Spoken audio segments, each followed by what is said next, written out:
Good morning, I'm Kenneth Moe. I'm Andrea from GE. Here are the top 5 things to know this New Year's Eve. Number 1, the new level of security for tonight's festivities. In New York, police are rolling out every kind of security for the Times Square ball drop. The NYPD will be working in conjunction with the FBI and Homeland Security. And this year, for the first time, drones will also be used for surveillance purposes. Elsewhere in Chicago, police are deploying 1,300 additional officers across the city. As for the weather, the storm that slammed the Northeast is finally moving out to sea, leaving snow showers around the Great Lakes. It will be mostly calm around the country for tonight's celebrations, with the exception of rain expected in the Pacific Northwest and South Texas. Number 2, a developing story from Baghdad where hundreds of people have tried to storm the U.S. Embassy. They're angry over recent U.S. airstrikes that targeted Iranian-backed militants. Dozens of militia members were killed in those airstrikes. The protesters chanted "Down with the USA." On to number 3. New details about that attack on a Hanukkah celebration north of New York City. Investigators are now looking into whether the suspect in the Hanukkah stabbing attack is also connected to the unsolved stabbing of a rabbi in the same community. Grafton Thomas now faces hate crime charges stemming from Saturday's attack. One victim remains in critical condition. We head to West Virginia for number 4. Nearly 3 dozen cadets training to be prison guards have been fired after a photo appeared to show them making a Nazi salute. The move comes weeks after the picture was first released. 3 current officers have also been fired. The cadets reportedly claimed they made that gesture to show respect for their instructor. And finally, number 5, the countdown to New Year's rocking Eve on ABC. 1 million people are expected to pack into Times Square tonight. We caught up with hosts Ryan Seacrest and Lucy Hale to ask them about tonight's show and what they're most excited for. It's truly hard to pick a favorite. You know, we've got BTS, who's going to be performing with their incredible global fan base. I think that will rock Times Square in a crazy way. We have Post Malone, who'll be with us right before midnight. Who else? Yeah, I'm really excited to see Alanis Morissette. A Jagged Little Pill was like the first album I was ever truly obsessed with, so I'm really excited to see that. Paula Abdul is going to be doing a little Straight Up and Cold Hearted Snake, and then the Jonas Brothers in Miami. Good show. Dick Clark's New Year's Rockin' Eve with Ryan Seacrest marks its 48th year in Times Square. It starts tonight at 8 p.m. Eastern. It's going to be a party and a fun time. Have a safe time for anyone celebrating 2020.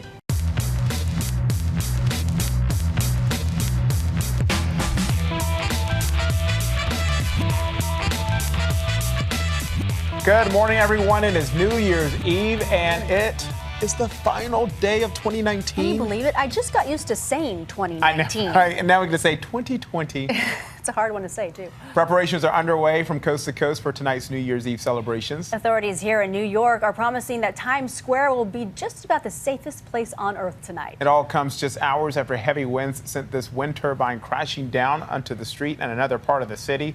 Crushing a car, no one was injured. That storm is finally moving out to sea after causing problems across the Northeast. But other parts of the country aren't so lucky when it comes to the weather today. Let's bring in ABC's Inez de la Catara, who has more on the celebrations that will ring in 2020 and what we can expect. Inez, good morning.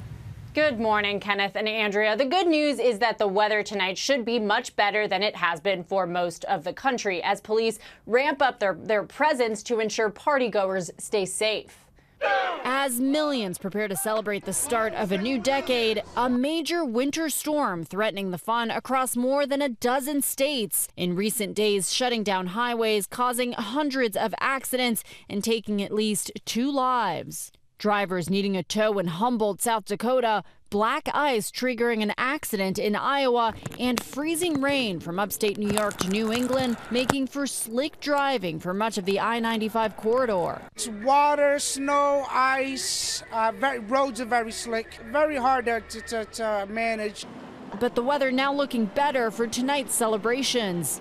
Everywhere except the Pacific Northwest looking okay to ring in the new year. This as security preps around the nation kick into high gear.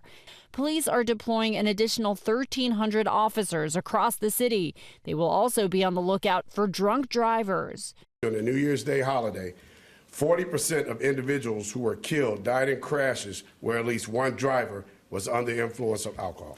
In New York, police rolling out every kind of security for the Times Square ball drop.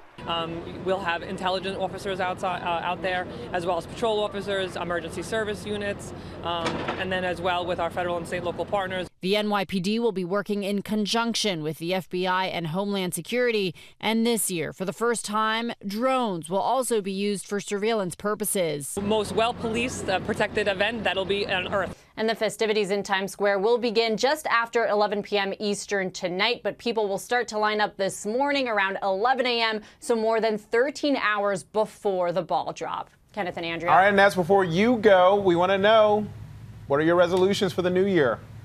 So I have two. I think the big one is I'd like to meditate more. I started meditating this year. I do 10 minutes a day, and it's been super helpful, but I'm not consistent about it, and I hear you have to really do it every day for it to really work. So that's one. And then two, I'd like to read more. I get caught up with like Netflix and movies, and that's like the easy option. So I'd like to make more time to actually read. You know what? You're down there in Washington. You need all the meditation you can get, my friend. So those are some good resolutions there. We appreciate you. And Naz, thank you so much. Have a fun time celebrating. Wait, are you back with us tomorrow? So you're really... I will be with you guys tomorrow. Yes. So there you go. You're going to have a big celebration tonight, I'm sure. Thank you, Naz. We appreciate it. That is our question of the day. It's all about resolutions. We do want to hear from you. What are your New Year's resolutions? Tell us in the comments or tweet us at ABC News Live. Lots of resolutions all around the world tonight. Well, President Trump has signed 3 new bills into law. One measure takes action against robocalls, clearing the way for additional civil penalties on those who intentionally violate restrictions. He also signed legislation which provides grant money to help lower the number of backlogged rape kits across the country. And the third law establishes government-wide data standards for information reported by recipients of federal grants. Former Vice President Joe Biden is not ruling out the idea of a bipartisan ticket if he wins the Democratic nomination. A New Hampshire voter asked Biden if he would consider a Republican as his running mate. He said he would, but added that he couldn't think of one now. Biden said there are some really decent Republicans out there, but they've got to step up. And fellow Democratic presidential candidate Bernie Sanders has released letters from 3 doctors, all which indicate he is in good health. The Vermont senator suffered a heart attack in October. One of the letters says the 78-year-old Sanders is more than fit enough to pursue vigorous activities. We turn now to disturbing new evidence as authorities investigate that anti-Semitic attack in New York. Authorities have filed hate crime charges against the man accused of stabbing 5 people celebrating Hanukkah at a rabbi's home. And now they're trying to determine if he's connected to the unsolved stabbing of another rabbi. The Jewish community coming together, holding a rally in response to a heinous attack outside New York City. It comes as the man accused of stabbing 5 people during a Hanukkah celebration is now facing federal hate crime charges. Officials say this surveillance image shows Grafton Thomas entering a rabbi's home in Monsey Saturday before slashing several people with a machete the size of a broomstick. Swinging his sword, knife, I don't know what it was, back and forth, hitting people. Thomas's family and attorneys say he has a history of mental illness, but no known history of anti-Semitism. My impression from speaking with him is that he needs serious psychiatric evaluation. Whether those manifested in anti-Semitism at a moment, I can't tell you. But this morning, a criminal complaint is detailing information uncovered by investigators, including that Thomas's internet history included searches for German Jewish temples near me and why did Hitler hate the Jews? And overnight, sources telling ABC News that authorities are now investigating whether Thomas is connected to the unsolved stabbing in the same town back in November, when a rabbi was found badly bleeding. He survived after being rushed to the hospital in critical condition. The criminal complaint also claims Thomas has shown an interest in the Black Hebrew Israelite movement, a movement followed by the suspected killers in a shootout earlier this month in New Jersey in which 6 people died, including the gunman. Both attacks are part of 13 in the last month, targeting people of the Jewish faith in the New York City area. Let's call it what it is. These people are domestic terrorists. We have increased security in this state. I think it's time to step up the law enforcement. Authorities say they found another large knife at Thomas's house, different from the one used in Saturday's attack. One victim is still in critical condition. Thomas has pleaded not guilty. And we have new details about that deadly church shooting in Texas. A pastor tells a local newspaper the shooter was given food at the church on several occasions, but was angry when he wasn't given cash. Meanwhile, we're now hearing from the hero who stopped Sunday's attack. Oh Lord, my God. A vigil for the lives lost in the Texas church shooting. then sings my soul. That Sunday service interrupted by gunshots when a shooter opened fire. At least 6 armed parishioners fought back. Churchgoer Jack Wilson firing a single shot, killing the gunman before he could harm anyone else. I don't feel like I'm a hero. I was doing what I needed to do to protect the people of the congregation. 2 worshipers, 67-year-old Richard White and 64-year-old Tony Wallace, were killed in the attack. Wallace's grandson was in the sanctuary at the time. Gunman stood up and turned around to him. So probably like 3 feet away from my papa. It's kind of like heartbreaking, but sometimes you gotta be strong about it and just keep on going. The state's attorney general calling this church a model, praising a new state law that affirms the right of licensed handgun holders to carry a weapon in a place of worship. We can't prevent every crazy person from pulling a gun, but we can be prepared like this church was. Now a community mourning. I lost 2 great men, friends, men that I consider putting above myself, who did the same for me. The gunman's sister confirmed to ABC News she believes her brother went on a suicide mission because Sunday was the birthday of their brother who died 10 years ago. A controversial incident involving a vulgar insult on a coffee cup given to a police officer has been ruled a hoax. Images of the cup with the words "expletive pig" written on it went viral over the weekend. The now former Harrington, Kansas police officer said it was given to him by a worker at a McDonald's. Harrington's police chief says the ex-cop told him it was meant to be a joke. The chief called the case a black eye on law enforcement. This was completely and solely fabricated by a Harrington police officer who is no longer employed with our agency.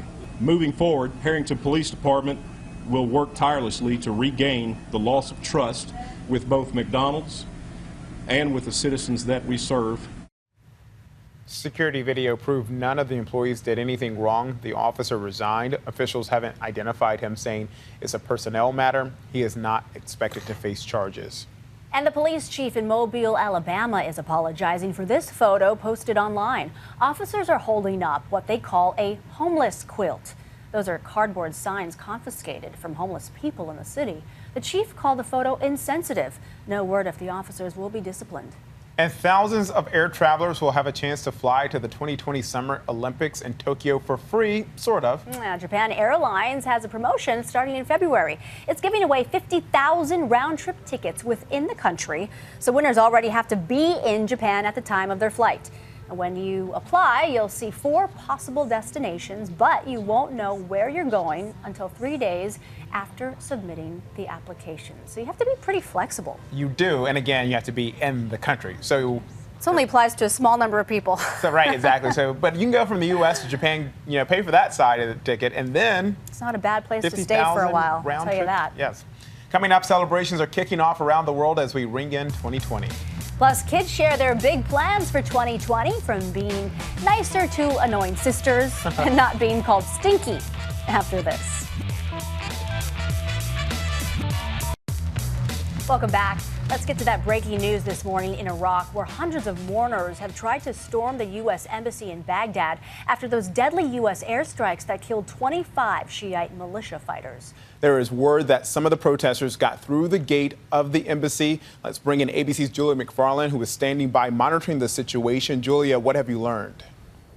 Kenneth, there is a huge amount of unconfirmed information flying about, but what we know and what we have seen from footage coming in this morning from Baghdad is that there is a sizable crowd right outside the American embassy in Baghdad, in the green zone, in that fortified compound where a number of foreign embassies are located. What we know so far is that a funeral where hundreds of mourners were walking afterwards. They managed to walk into the green zone. We're not entirely clear as to how they managed to gain access into this secure compound zone. They have managed to reach outside the American embassy in Baghdad, many of them waving flags of Kataib Hezbollah. That is the Iran-backed Iraqi Shia militia, which the U.S. carried out airstrikes against on Sunday. They are outside waving those flags, and they have been heard shouting, "Down, down, USA." All right, Julia, thank you. We will have much more on this developing situation in Baghdad as soon as it becomes available. All right, Julie, let's move on to Australia, where the extreme fire danger has forced tens of thousands to evacuate. And now we're hearing some residents are fleeing to beaches and rivers to escape the flames. Right, Kenneth, really incredible scenes in southern Victoria. You know, yesterday we were talking about the dire state in the southern state of Victoria. Well, there are now around 4,000 people reported to have fled to a beach in Malakuta. That is right in the south of Australia. Locals described a terrifying experience of camping on quaysides and boarding boats under blood-red skies. Guys, the photos and the footage, it looks like something from Mad Max. Horrifically orange, ominous skies above the Australians there. Also, several people have described the skies being black like midnight, even though it was the middle of the day, because of the amount of soot and ash in the air from those raging wildfires. Those wildfires on the southern coast, they're said to measure around 310 miles wide, and they had been moving southward, driving thousands of people towards the beach. A lot of the people who had been camping there on the beach side, they said that they were prepared to jump in the water if the fire came right up to the edge. Really terrifying scenes that people are going through there. Some bad news as well. 2 people have now been killed by the fires in New South Wales. That brings the total deaths linked to these fires up to 12. Those 2 deaths are believed to be a father and a son. They were found in the town of Corbajo in New South Wales. That was hit by a massive blaze yesterday. So scary to see those images. You can see people wrapping their faces with towels just so they can breathe. Yeah. Well, let's lighten the mood just a little bit and talk about how people around the world are ringing in the new year. Right, so we have just seen pictures coming in from New Zealand and their fireworks celebrations. Of course, they are the first among the first major international cities to welcome in the new year every year. So they like to go out with a big bang with the fireworks in Auckland and in Christchurch and in Wellington. Sydney also tries to make a big deal out of the fireworks every year, but of course the fireworks are not without controversy, because 250,000 people had signed that petition to try and get the fireworks to be cancelled because of the bushfires there. But guys, there are always big fireworks in so many global capitals around the world as the clock strikes 12 as time goes by. But I'm really interested in seeing what Moscow do this year, because we saw reports that the Russian authorities there in the capital, they dumped artificial snow all over the capital because they have recorded the warmest New Year's Eve there since 1886, their warmest New Year's Eve since records began. Wow, just incredible. Julie, before you leave us, what are you going to tackle in 2020? At least, what are you going to do for the first month before you break your resolution? My first month, well, I'm not doing veganuary because that's a little extreme, but I am going to try do vegetables plus fish and eggs. Okay, got it. That's going to do. And my New Year's resolution is to replace all my windows. I've got a lot of house DIY challenges in 2020, which I really need to get on there. That's and impressive. start fixing up my house. Julia, you're going to hate me for saying this. Is that a boring answer? I'm so boring and domesticated this year. It's my old age. Yeah. I know. I was going to say there's a lot of people on Instagram who would help you with that, Julia. What? Oh, veganuary. Yeah. I thought you meant my, no, I meant my windows. I meant with your windows.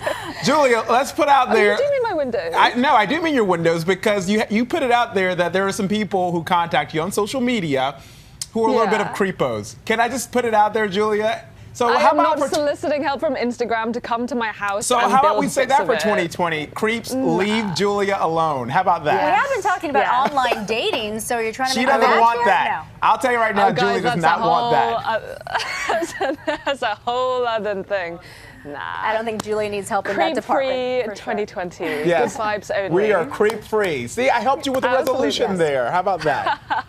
Sounds good, get it. All right, friend. Thank you so much. We appreciate it. Guys, Happy New Year, and see you in 2020. See you next year. Happy New Year, Julia. See you next year. Bye. All right, let's check our notifications now, starting with a tie for most admired man between President Trump and former President Obama. This year's Gallup poll was sharply divided along party lines, of course. 41% of Democrats chose Obama, while 45% of Republicans named Trump. Relatively few crossed party lines, and independents' choices were nearly equally divided. This is Obama's 12th time in the top spot and Trump's first. After the two, no other man was mentioned by more than 2% of responders. But among the top 10, President Jimmy Carter, Pope Francis, and the Dalai Lama.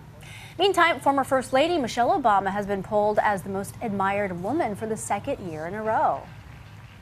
All right, and next, how would you like to stay in a hole in the ground? Not a nasty, dirty, wet hole, but a hobbit hole.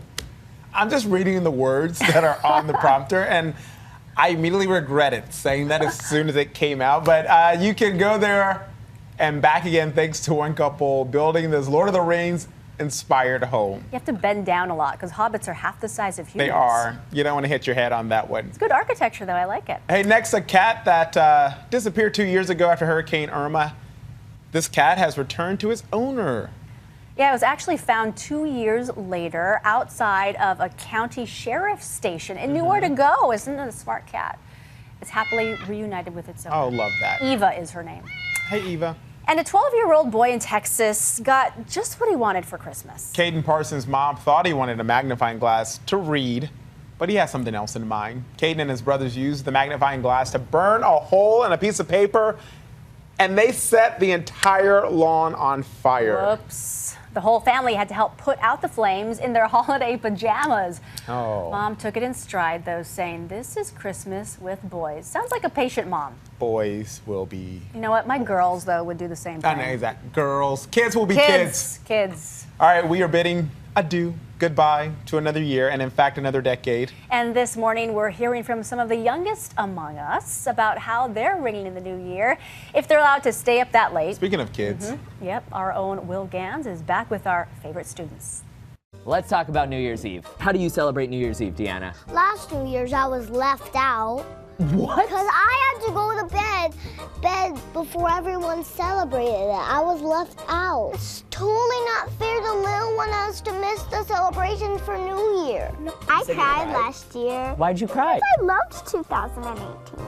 What are your New Year's resolutions as we head into 2020? Allison. I want to be nicer to my sister, even if she's being extremely annoying. Sometimes I'm like walking into the bathroom and she tugs my glove off. Are you crazy? Come on. Deanna, what are you aiming to do in 2020? I want my sister to be more nicer to me. She calls me stinky, which I do not like it at all. Or just tell your parents or get so mad, like just yell, and then your parents are gonna, and then cry, so your parents will think your sister did something to you. Okay, this sounds like another evil plan. No, it's not evil. The sister doing something, then why can't she cry? Because if she's doing something, you have to let her cry. I'm 6. Why should I cry about that? Good point. So to recap, your New Year's resolution, Deanna, is for your sister to be nicer. Yeah. Okay, well, we'll work on that. So what is your hope for the world in 2020? For people, no more kidnapping, no more burning houses, no more littering. Maddie, what would you wish for everybody in the world? I wish that nobody was homeless. 5, 4, 3, 2, 1. Happy New Year! I love those kids. They are so great. And Sibling rivalry was a main topic there. Yes, it was. Those kids, they're going places. Yeah, one of my resolutions, though, will be to not get so upset at my kids when they go after one another. Hopefully their resolutions will be to not upset me. Yes. Working in tandem. Don't make mama mad. Hey, coming up, why this weekend may be the best time to get back in the dating game. We'll tell you who's on the apps and what's important to them after this. Welcome back. If getting back in the dating game is one of your resolutions, you're in luck. This Sunday, January 5th, has been dubbed Dating Sunday. It seems the first Sunday of each year is the biggest online dating day of the year. Experts say nagging from family over the holidays about relationships, combined with the approach of Valentine's Day, helps drive the increase. You gotta find that person for February 14th. Gotta February find your 15th match. is a whole So Sunday, 9:15ish, I think, is what Match.com said is the most popular time. Sunday, for people. 9:15. Before going back to work and After the weekend. Okay. After partying with no one, you realize you want someone. happy hunting Yeah. for Dating Sunday. Dating websites report January is the busiest time of the year for people to look for love, and that includes actress Sharon Stone. She was recently kicked off the dating site Bumble because other users didn't believe it was really her. They thought it was a fake profile, but they were wrong. The 61-year-old actress who divorced her second husband in 2004 really is on Bumble. She tweeted, some users reported that it couldn't possibly be me. Hey, Bumble, don't shut me out of the hive. I wouldn't have believed Miss it was Stone her. needs some love as well. Hey, and it appears Greta Thunberg isn't just a force for climate change. The teen is apparently helping people find love online. The dating app OkCupid says there was an 800% increase in Thunberg's name on profiles worldwide this year. Many users have indicated supporting her is important in finding a match. I love that final block of It's Morning America of 2019 because it's all about love. Finding love. Everybody needs a little love, especially coming up in 2020. We're going to need it. It's going to be a busy year for sure. It is. All right, that is it for us on this final day of 2019. It's been great to have Andrea Fajii here filling in. Thanks for having me. Come back in the new year, please. I hope so. We'd love to have you. Hey, no show tomorrow, but we'll be back on January 2nd. Sleep in. See ya.